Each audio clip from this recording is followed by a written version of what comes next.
Hello everybody, today we're looking at the Hierophant card. When investigating any card in tarot, it's really brilliant to look at all of the different symbols that are within each card, because it does sort of three benefits to you. One is that it makes the meaning of the card so much more fuller and richer for that, which helps you to memorize it very easily, because you've got so many things coming together to create what the Hierophant means. But also they are often repeated throughout the tarot deck, so you can go along from the majors to the minors and you kind of spot a symbol and you're like, I know what that means.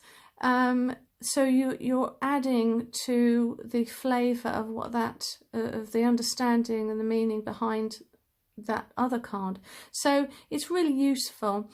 The other is that in more of the modern decks, there is often sort of only one or possibly two or even none symbols. So in that way, all you've got is the number and the title to go by.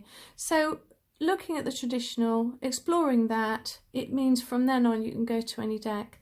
I know that some people will say just go by your intuition, and that's fine and that's okay. I just find it easier because I'm a Taurus, so I've always got to know what something means, the underlying meaning of everything, for me to feel safe and secure that I can really grasp hold of what this card definitely means. Just the way I work.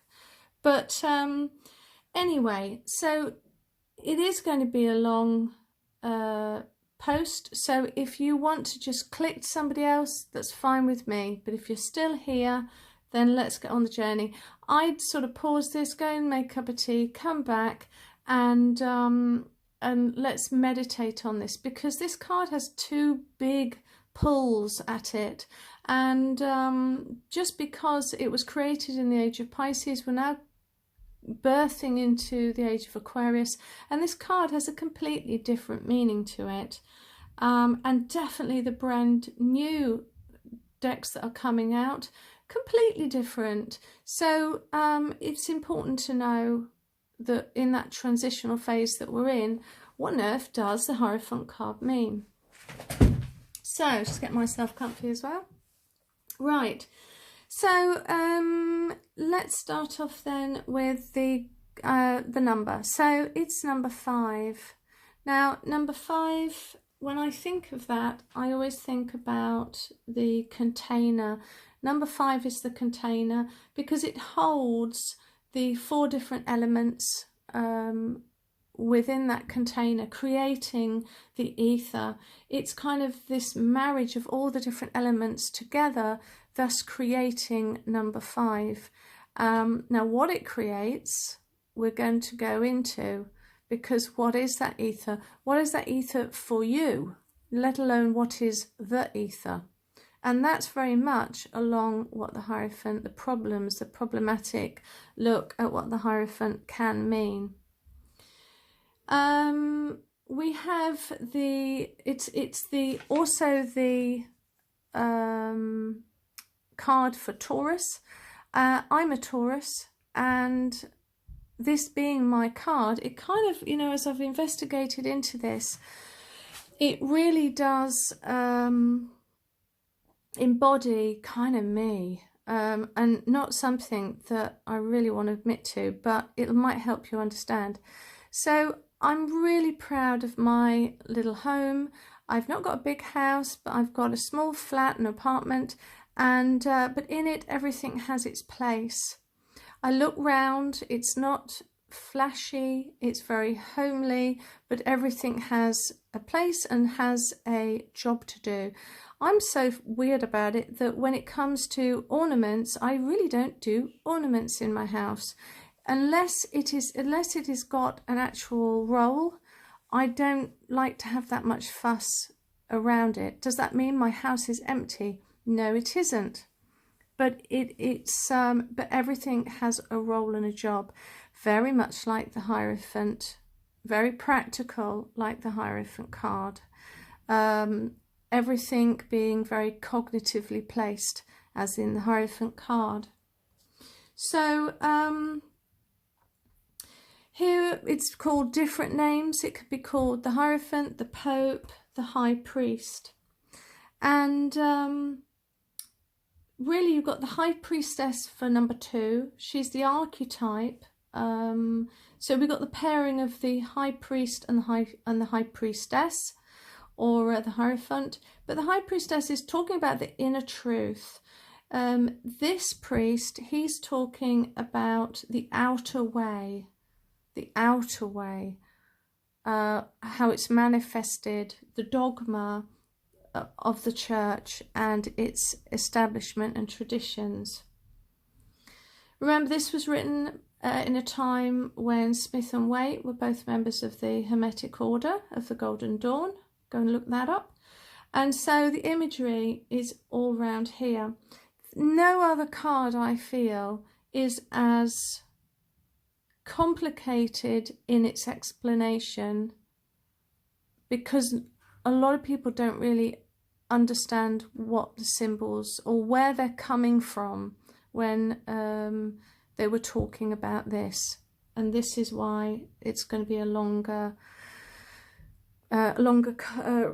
post. But after you've finished, I believe that you will make up your own mind of how you want it to be. Do you want it to be the new age of Aquarius, where people are using this as an alignment, going to gurus?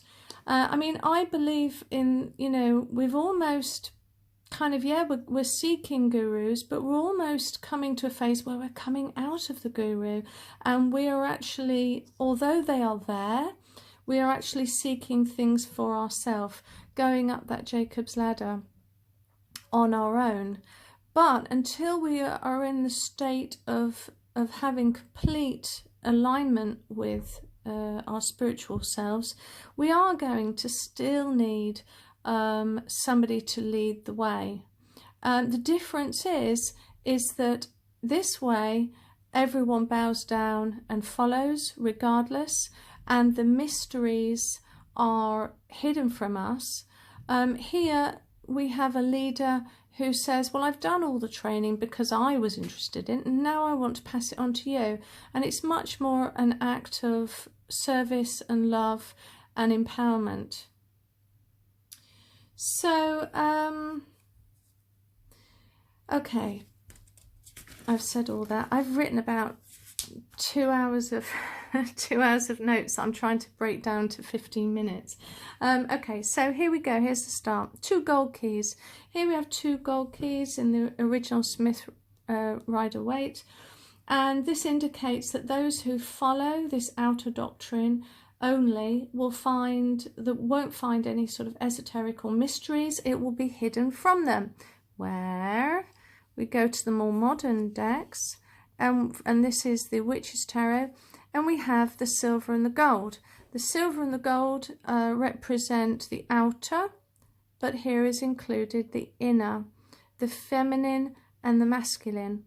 Here we have hidden knowledge of the High Priestess, but here it is joined together, the marriage of them both, and so the High Priest of this age is saying, I'm the guru, come to me, and I will show you, if you follow the guidelines that I give you, I will show you the hidden keys of the subconscious. It is an initiation, but it is all for your good and empowerment. But we go back to the old one. So the grey stone of the grey stone with the pillars and the thrones. There's a little Taurus sign on either side here, but when you see stone, it's usually something that's immovable, immobile, very restricting, because once it's there, it's there. And the pillars have been viewed as 2 things. Which way you see it is, I'm going to leave it up to you. But as I said, either immovable or little bit nicer. The grey is the colour on the Sapphira tree of life, which is describing when the yin and the yang is mixed together, creating wisdom and perfect balance. I'm not so sure with this version anyway of that's how I feel it is. But, you know, this card is very derisive, or divisive rather. Here we have two monks that are bowing before this papal figure. And we have, they're clothed in very symbolic ways. So we have here desire with the roses, and then we have thought with the lilies. It can also there can also be kind of feelings and thoughts, symbols of physical and spiritual. You know, yeah, I won't embellish that more. So you've got the white wall behind, which represents, generally white always presents itself as purity, but it can also be free and open knowledge and understanding. But you know, yes, it's all free, come here, but I'm not going to tell you all the deep things. Do you know what I'm saying? It's kind of, this has been how the church has been. Yes, come in, we disclose and enclose all of you and envelop all of you in this, you know, everyone is welcome to come into the church, but, you know, we're going to keep things hidden. So we're getting into the murkier side here. The floor showing the black and white tiles talks about duality as well. The papal triple cross scepter, and also his finger of blessings. You know, but this is also showing rigidity. This, you know, it's life affirming, and people have spoken about this in 3 different ways. I would suggest you look it up if you're that interested. It's called the papal triple cross scepter, because there are numerous ways in which esoterically or traditionally this has been described. So the crown is very high status, showing very high status, showing spiritual and secular authority. We have the emperor, who is in charge of looking after the needs of the physical people, and here we have twinned the Pope, or the Hierophant, who is charged with looking after the spiritual needs of the people. Now, what I found, and I really liked it, was the W on the top of his crown, or it could be behind his crown on the wall. But this is a Hebrew, and I might butcher it, but it's spelt phonetically, pronounced rather, Vav, which means, and it's a bit like the word and. So to join two things together, the physical with the spiritual. And so it means to join together, to hook or nail something together. I think I got that right, but anyway. So at the end of the day, we can leave dogma behind, such as religion, and walk straight into another one, can't we? I left the church a number of years ago now, after being in it for a very long time, and was brought up in religion. And for various reasons, quite a few, I decided I couldn't be part of that anymore. But you know, in the esoteric or the spiritual community, you know, don't be fooled. There is dogma and just as much superstition and quite strict sort of doctrines that people think that they can put on to other people in the community just as badly as the church does. But you know, it's within all of us to learn something great.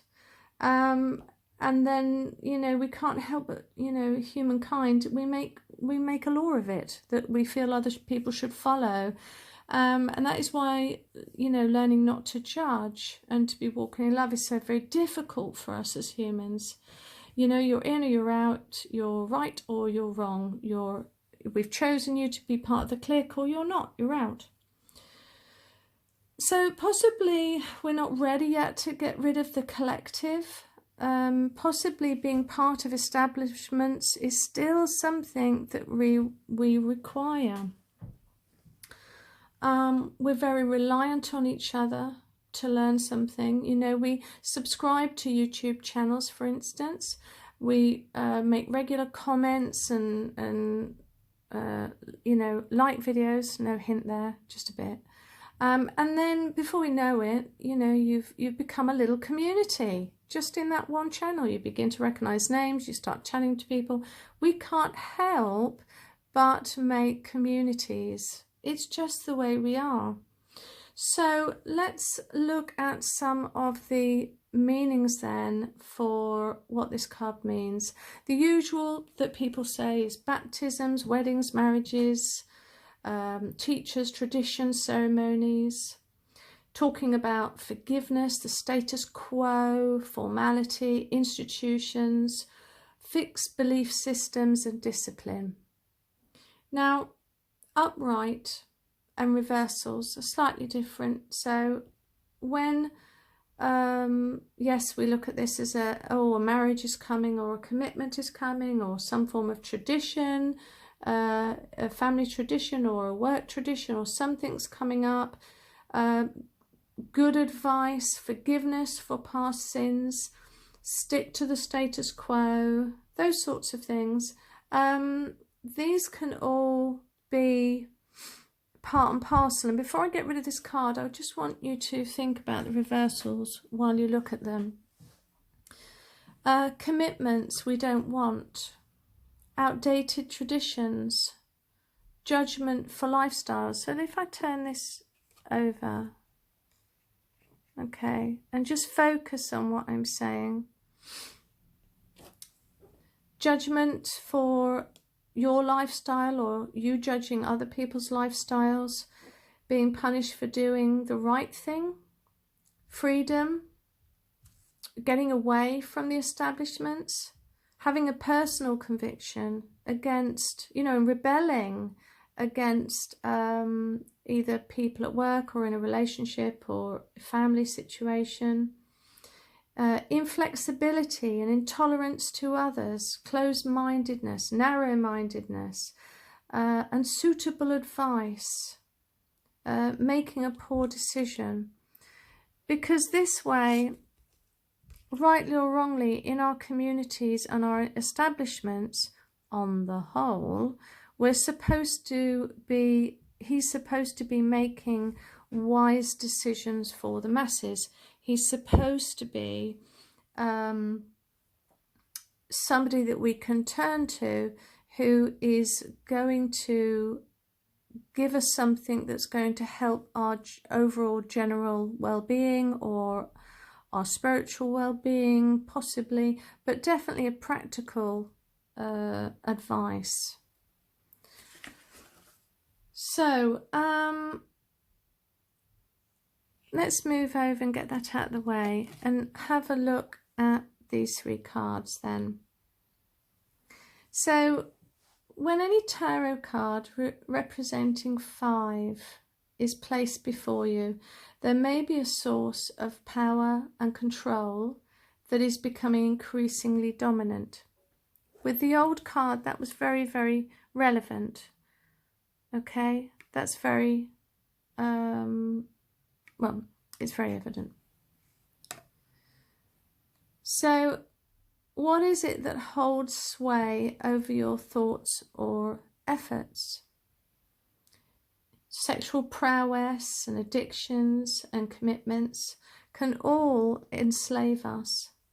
And number 5 shows that you are either in control or you're being very submissive.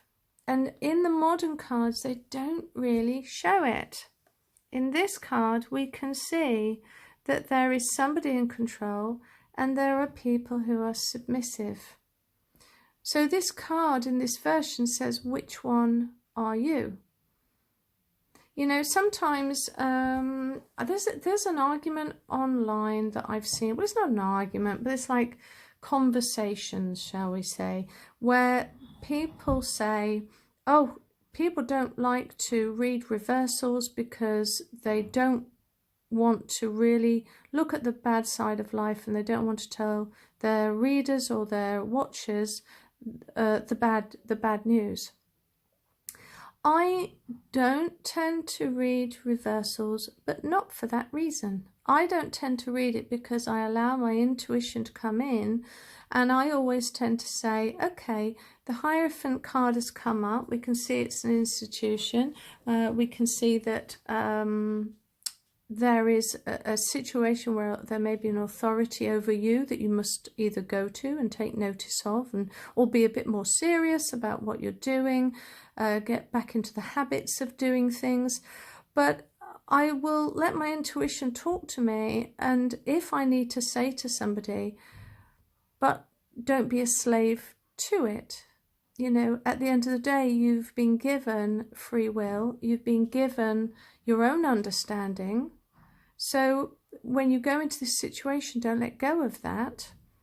At the end of the day, you're the one that faces the consequences. So just going up for sage advice from somebody doesn't necessarily mean it might fit you personally. So, you know, I kind of incorporate both the upright and reversal meanings whenever I give, because, well, it's practical, isn't it?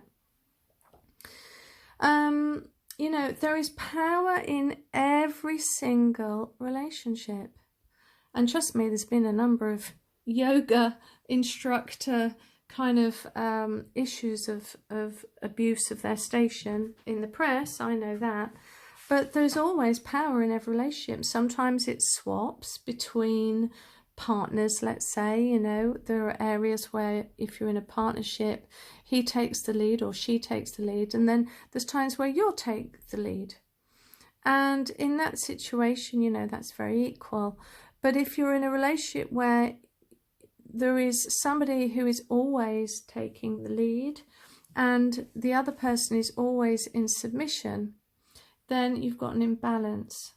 So fives are ruled by all the 5 wands or cups. They're always ruled by the Hierophant, and it holds the ultimate authority on earth as the establishment of the church, as God's will. And as parishioners, we're taught that we are to have self-control by doing everything that they say, that we should be in control of, which is why there's such a list of things. So I move this aside and we close this conversation up on the explanation of the Hierophant. Here we have in the Everyday Witch card, we've got this wonderful yoga teacher. You know, this card to me, well, I like it in the sense that you've got a querent possibly coming over to seek some advice or a method, a way of connecting to the divine, and so they're coming for instruction, and that really speaks to me there on that. She doesn't look anymore like she's going to, you know, damn them to hell if they don't. But then moving over here, I don't know, he's kind of individual. He's his own Hierophant, or he could be the guru, but he's looking upwards at the beauty of seeing the infinite energy, creator, God, Jacob's ladder sort of steps going up. He's ascending, but it doesn't really say. I mean, there's different religious symbols on the side here. We've got witchcraft, we've got Islamic, we've got the Christian fish. There's all sorts of different symbols here, recognizing that no matter what religion you are the Hierophant of your own life. I mean, that's how I read it.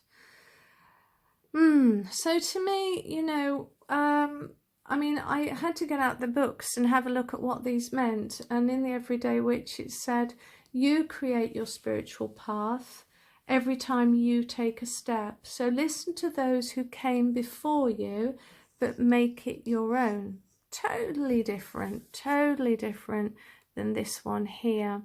Here, this one says, when this card appears in a reading, it means that you are that there are questions that need answering and advice to be sought. This card denotes a need for legal advice or counselling, or may indicate a course of study or furthering your education. This one here, oh, I don't even know. I'd have to look it up very quickly. This one says, next page, right. Tradition, a lesson, spiritual leader or guide. Yep, that's what I said, isn't it? Enlightenment, awakening, in service of spirit, formal education, training on new paradigms. So here, as you can say in the Age of Aquarius, they're saying in service of spirit, where this quite clearly was in service to the church on earth. There's a certain amount of blue, which is always indicated as kind of intuition and spiritual guide, but there's too much secrecy going on here for my liking, and this is one of the reasons and why I don't tend to use this deck that often. But you know, in our society we have tended in modernity to make things more palatable for us, but in making things more palatable, do we actually get rid of some of the things that make us who we are? Possibly we have to have this card here to remind us that institutions are great. You know, as a Taurus, my fixed sort of view of how I want to live does change actually, but where, you know, I mean, I could live on a barge, but if I lived on a barge, it would mean I'd still have to have certain structures in place to make it feel like home. In the same way that he likes his rules and regulations because it makes them feel at home. And that is kind of lost on modern. I'm not having a go at Light Seer, and I'm not having a go at Everyday Witch because I love these decks. But I'm having an argument with the fact that we're moving away from what the Hierophant actually meant, which was, you know, it's about the establishment, and we face being controlled by society in so many ways. I mean, I'll say this and leave it here, but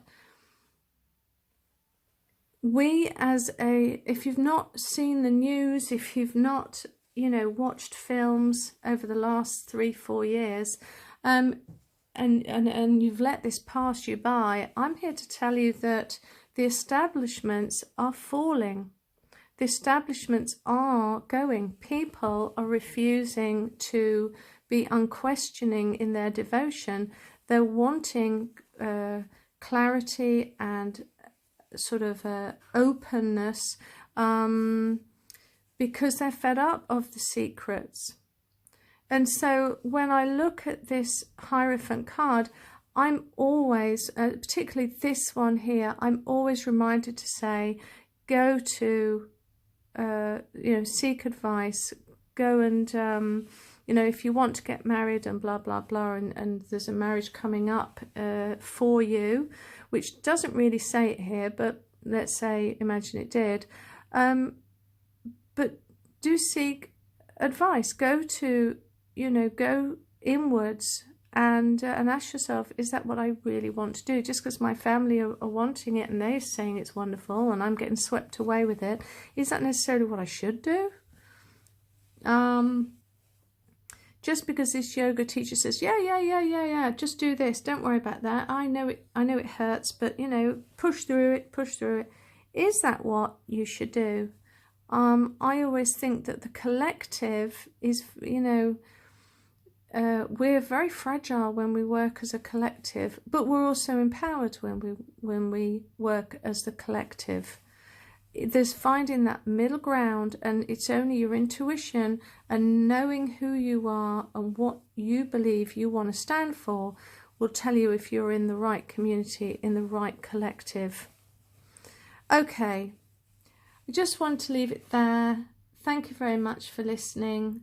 I know that as I've left the control of the organisations that I've had in the past, it has set me free, but it's also quite frightening, because as you leave, you have to make your own decisions, and sometimes that can be scary.